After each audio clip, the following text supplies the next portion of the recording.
1798 തൃശ്ശൂർ പൂരം ആദ്യമായി നടന്നത് എന്ന് പറയുന്നു.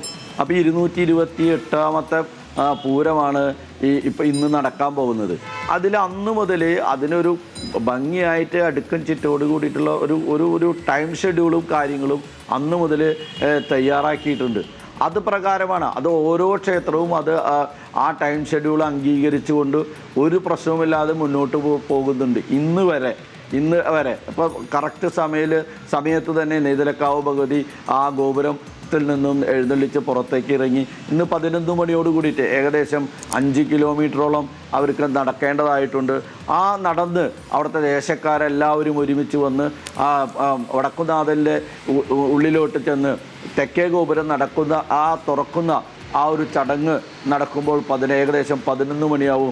അതെല്ലാം ആ ടൈം ഷെഡ്യൂളാണ് നടന്നിരിക്കുന്നത്. തിരുവമ്പാടിയുടെ ഈ ആനകളുടെ കാര്യം പറഞ്ഞപ്പോൾ തിരുവമ്പാടിക്ക് അതിൻ്റേതായ ഒരു അഹങ്കാരമുണ്ട്.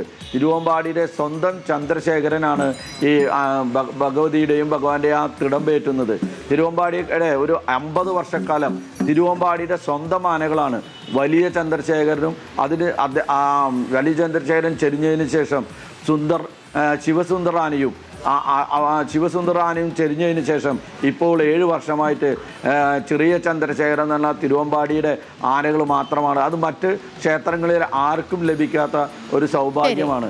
അതായത് കേരളത്തിലെ ഏറ്റവും വലിയ ആനകളും അതിൻ്റെ ഭംഗിയിലും അഴകിലും അതേപോലെ തന്നെ സ്വഭാവത്തിലും ഒക്കെ ഒത്തു നിൽക്കുന്ന ഈ 3 ആനകളാണ് തിരുവമ്പാടിയുടെ 50 വർഷമായിട്ട്